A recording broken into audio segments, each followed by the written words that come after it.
Good afternoon and welcome back. This is US Home Talk. We are live every Wednesday at noon and on demand at ushometalk.com or wherever you guys find your podcasts. We are your host, Marcus Walgrave, with South Dakota Home Team, powered by Hague Realtors. Mike Orson will be joining us here in a little bit with Luminate Home Loans, and Evan Little, our insurance guru and producer. We'll be taking all your guys' questions here during today's show. Anything and everything real estate. Our call-in number is 612-234-7585. Again, 612-234-7585. Or you can leave us a message in the comments section on Facebook. Good afternoon, Evan. How are we doing today? Pretty good, pretty good. You know, we're going to have a good conversation. Real simple topic here today, kind of filling everybody in with some weekly news, some current event stuff. And, when we were talking about earlier here this week, we were saying, okay, when we were kind of thinking about some topics that we want to talk about, we're going to talk about maybe a good topic, and then maybe a bad topic, and then an ugly topic. So we're going to try to cover, the spectrums of what's going on in the real estate industry. And, obviously a lot's happening with it. So it doesn't really matter where you turn. If you want to hear good stuff, you're going to find it. If you want to hear some bad stuff, you're going to find that too. So, but if you are in the real estate market, I think one thing that can't be emphasized enough is to make sure that you're getting local news.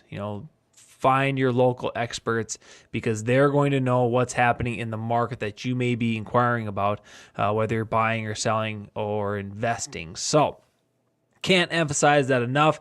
If you are looking to get into the real estate market wherever you're at and you don't have any resources, maybe you're looking for a realtor or you're looking for a mortgage banker or an insurance agent, check us out online, ushometalk.com. We have incredible resources. If you can't find what you're looking for on our website, send us a message on the website, and we'll track one down for you. We are connected with thousands of agents, real estate agents, insurance agents, mortgage bankers throughout the nation. So we will be able to help you and service your real estate needs, wherever you may be. So we're going to go ahead and jump into what I consider, since I'm the host, I guess I'm deeming what is good news. A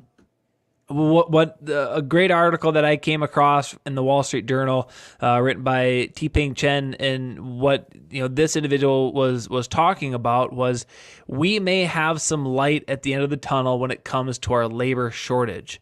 There's been some really good information going out there in terms of like what Generation Z is doing, what their plans are.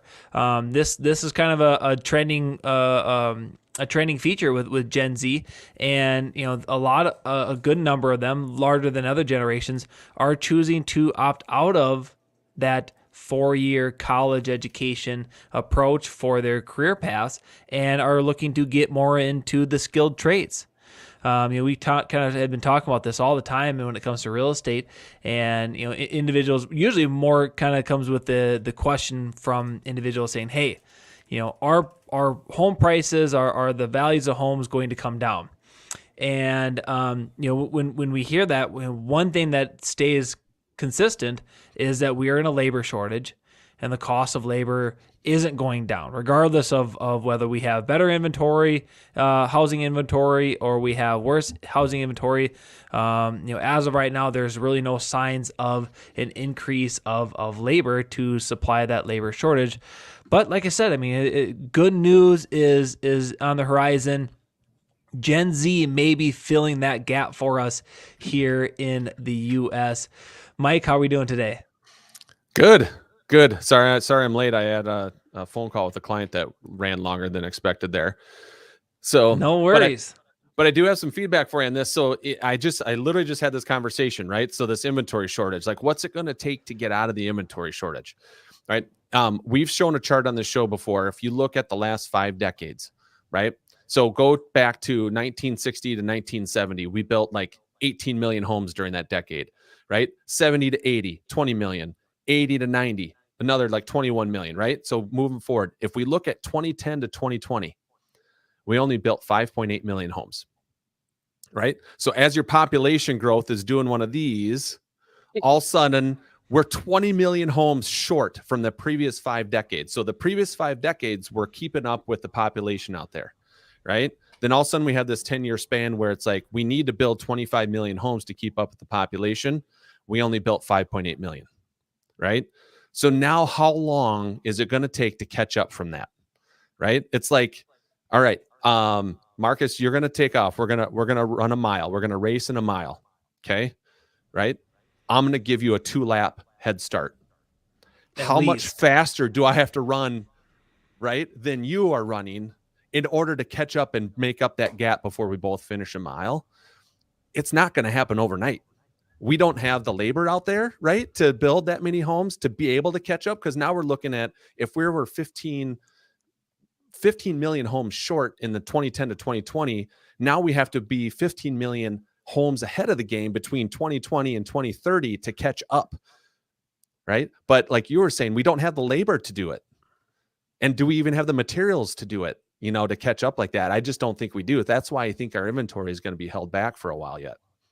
Yeah, we're definitely going to be held back. I think one positive note is that we have U.S. population, a generation, this Gen Z, who is, they're looking to get into the trade, skilled trade. We just haven't really seen that for like the millennials, and maybe even you could even probably consider it like Gen X wasn't really interested in that. It kind of had the kind of a not a favorable career path. Like, oh, if you're going to become, in the skilled trade, they're hard, long hours, and you're going to be coming home, super tired and beat up and dirty. But with advance in technologies, a lot of the skilled trade, they're getting super tech savvy. You can, go anywhere on a job site, whether it's a developer or a builder, and you're going to see a technology that's being used today that was not used 20, 30 years ago. So it's very appealing. And also what's appealing, Mike, is the pay. It's no secret we're in this labor shortage. So when you're in a labor shortage, what happens? Supply and demand. There's high demand for this, low supply. They're able to say, you know what? I can do that job for you, but here's the pay. Here's my bid for it. And they're not the only one who's coming in higher than what they have in previous decades. Everybody is. So they're able to get paid, significantly more than they have in previous decades. And it's becoming very tech savvy and very appealing to get into these skilled trades. So that is kind of the good news that we have in terms of trying to assist with this labor shortage. But Mike, to your point exactly about material and other factors, it's your analogy of the track was I don't know if you did the math, but since it's outdoor season, we're running 400-meter tracks, and if you gave me a two lap lead, we're talking at least. You almost have a 3-lap lead. You're gonna have to run 4 times as fast. You're gonna have to build 4 times as fast to catch up. With what we need going on with the supply. So that's kind of what we have with the good news. In terms of like some bad news, right? And this is a topic that we talked about a couple months ago. I think it was about a couple months ago. But we were talking about the silver tsunami, right? There was a couple great articles. I guess, you're a unicorn, Mike. Not too many people who are, what are you, like in your 30s? Oh yeah. Barely into my 30s. Yeah. Barely into your 30s. Yeah. But the silver tsunami, if you didn't catch our show, and shameless plug, if you want to watch any of our shows here, down the road, visit our website, ushometalk.com. And you can find all of our past shows. But we are talking about the silver tsunami, and what it was relating to was the baby boomers. Not the Mike Oversons, but the baby boomers. And the idea, this concept was that, hey, they own the largest percent of single family homes of any demographical group that we have in the nation. And just from historical data, when a generation hits a certain age bracket, they start unloading some of their real estate and or looking to downsize it into, there was the house that they raised their family in. Now they're empty nesters. Children moved. Children had grandchildren. They're chasing their children and their grandchildren. They want to get closer to them. Or maybe they're just simply like, hey, this was a 2-story home meant for us to raise our family. We have tons of stairs. We're in our 70s. We don't want to tackle stairs every time we want to do a load of laundry. Or we don't want to have to, tackle stairs to use the bathroom that has the tub in it, or whatever the case might be. So there's a lot of incentives for that generation to unload the real estate that they have and maybe downsize into something, or simply sidestep into something that's more accommodating to let them, age in place. And they won't have to worry about trying to make a move, in their 80s or 90s because they went ahead and built or bought that zero entry type of home. So that was like, that was kind of the pipe dream. This silver tsunami was going to happen, and that was going to help this inventory that our builders and our developers simply can't satisfy, because it's just not logistically possible to catch up to the demand. Why is it bad? Well, an interesting statistic came out, and this one was pertaining to a recent study. Here, I gotta find it here. There was a recent study that was done that we were looking at by Redfin. This is a study, an article on Business Insider. The housing shortage is getting no help from the aging baby boomers. And a recent study that Redfin just completed was that 78% of the baby boomers are intending to stay put in their current address. And that, don't mean to toot our own horn, but I mean, I think everybody on the show, myself, you, Mike, Jason, Evan, we're all like, we're not really vibing like silver tsunamis in the cards. I think one individual referred it to as the silver glacier, where it's going to be a slow melting process.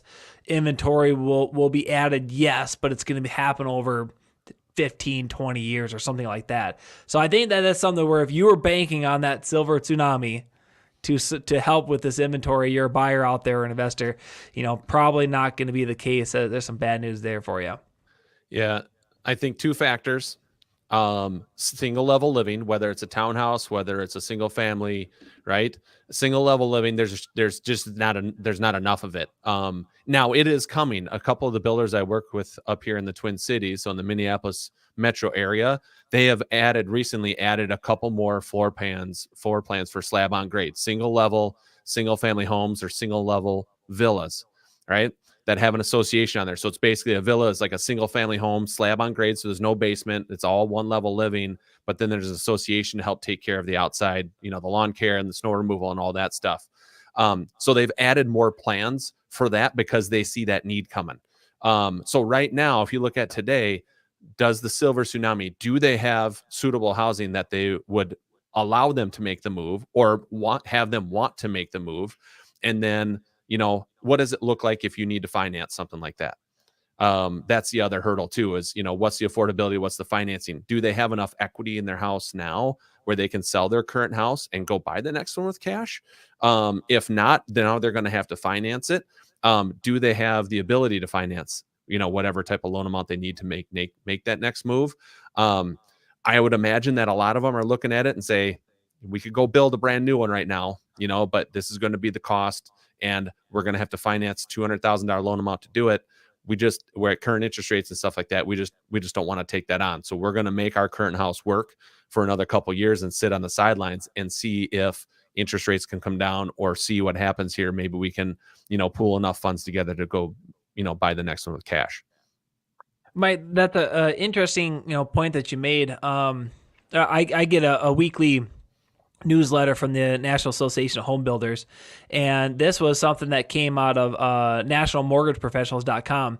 And the name of the title, the subject of the article was "Honey, I Shrunk the House."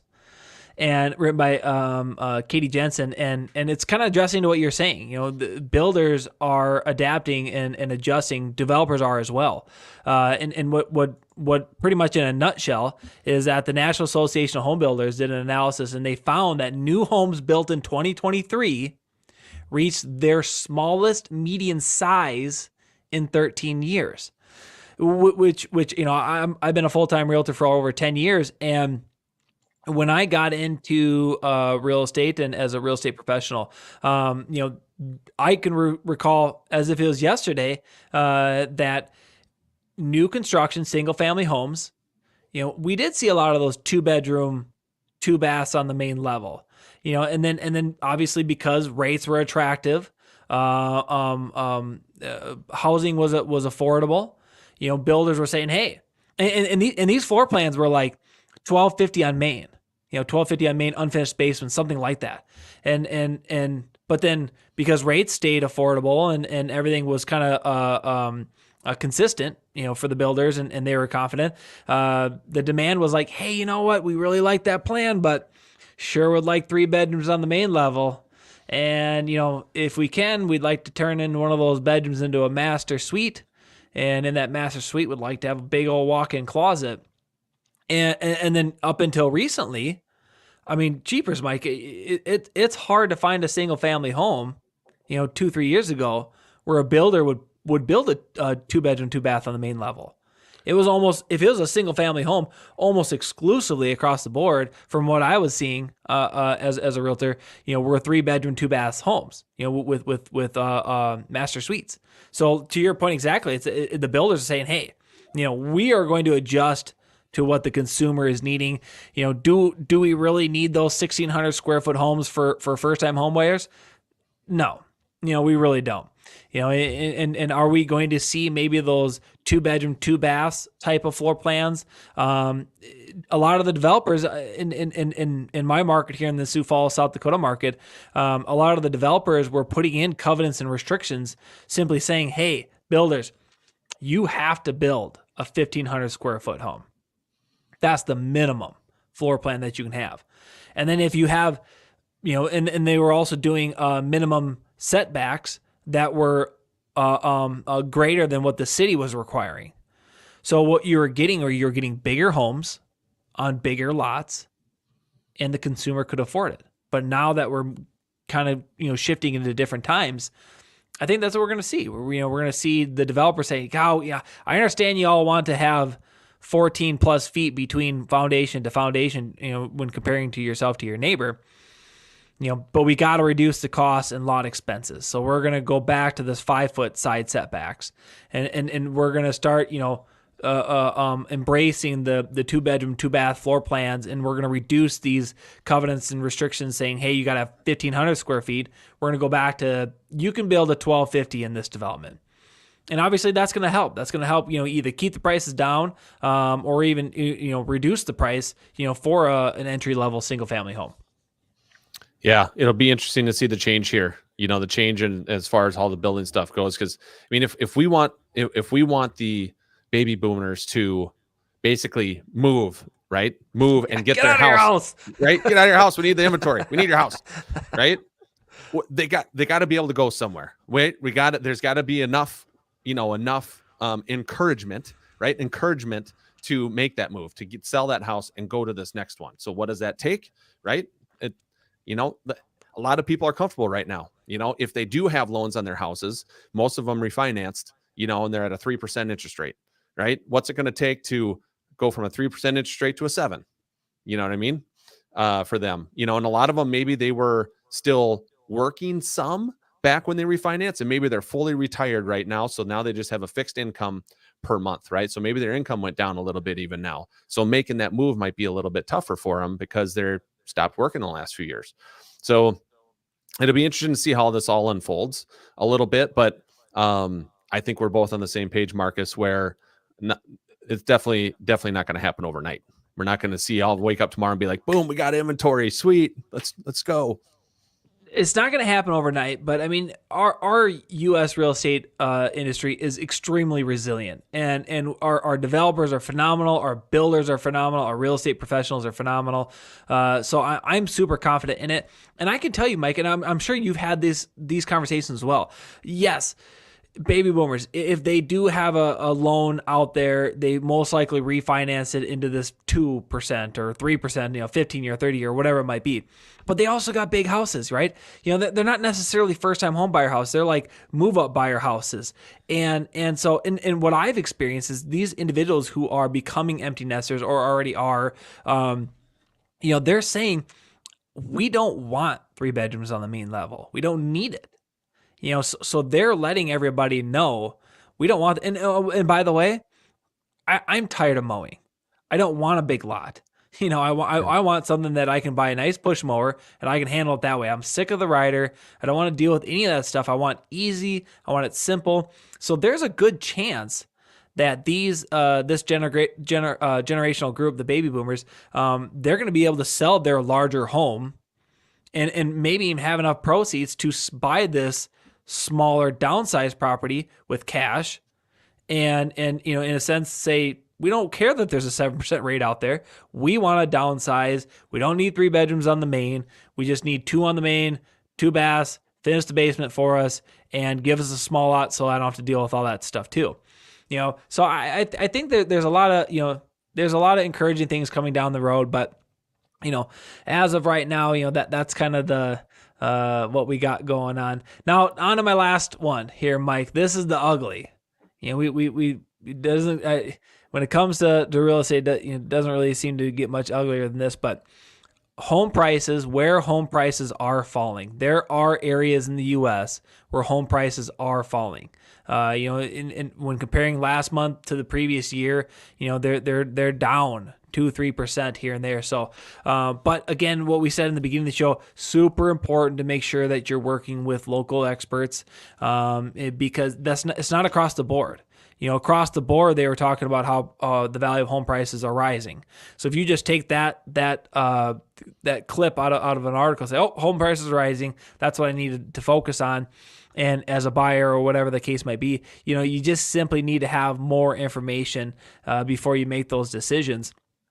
And with this article, this was on MarketWatch.com, written by Arthi Swaminathan. And what I butchered that. Swaminathan. It's close. But anyways, yeah. This one guy wrote this. Yeah, right. But what when they were talking about the Sun Belts might be getting beat up here in the upcoming months. So if you're in the market down there as a buyer, you're going to want to know that information. You might be able to negotiate off of that list price a little bit better than you would. If you're a seller, plan for that. Plan for some negotiations, whether that might be off the list price or price reductions, whatever the case might be. But that's really the only area. The plains and the Midwest. I mean, those prices are going up. You're going to want to know that. One city that kind of jumped out at me when I was looking at this was Austin, Texas. They have an annual home growth of 3.7% negative. But I think about that, right? What was it, about 2 years ago, 2-3 years ago? What Austin was in the news. There are big tech companies that were pulling out of California, and they were kind of moving into that state. They were moving to Texas, and they were kind of focusing on getting into Austin. And so, I think that now that maybe that steam is kind of, the dust has settled, for that, then they're kind of correcting a little bit. So I would say don't expect that you're going to see any type of crash in the Sun Belt. This is just a small correction, but there's opportunities there. As a buyer and understanding the market as a seller.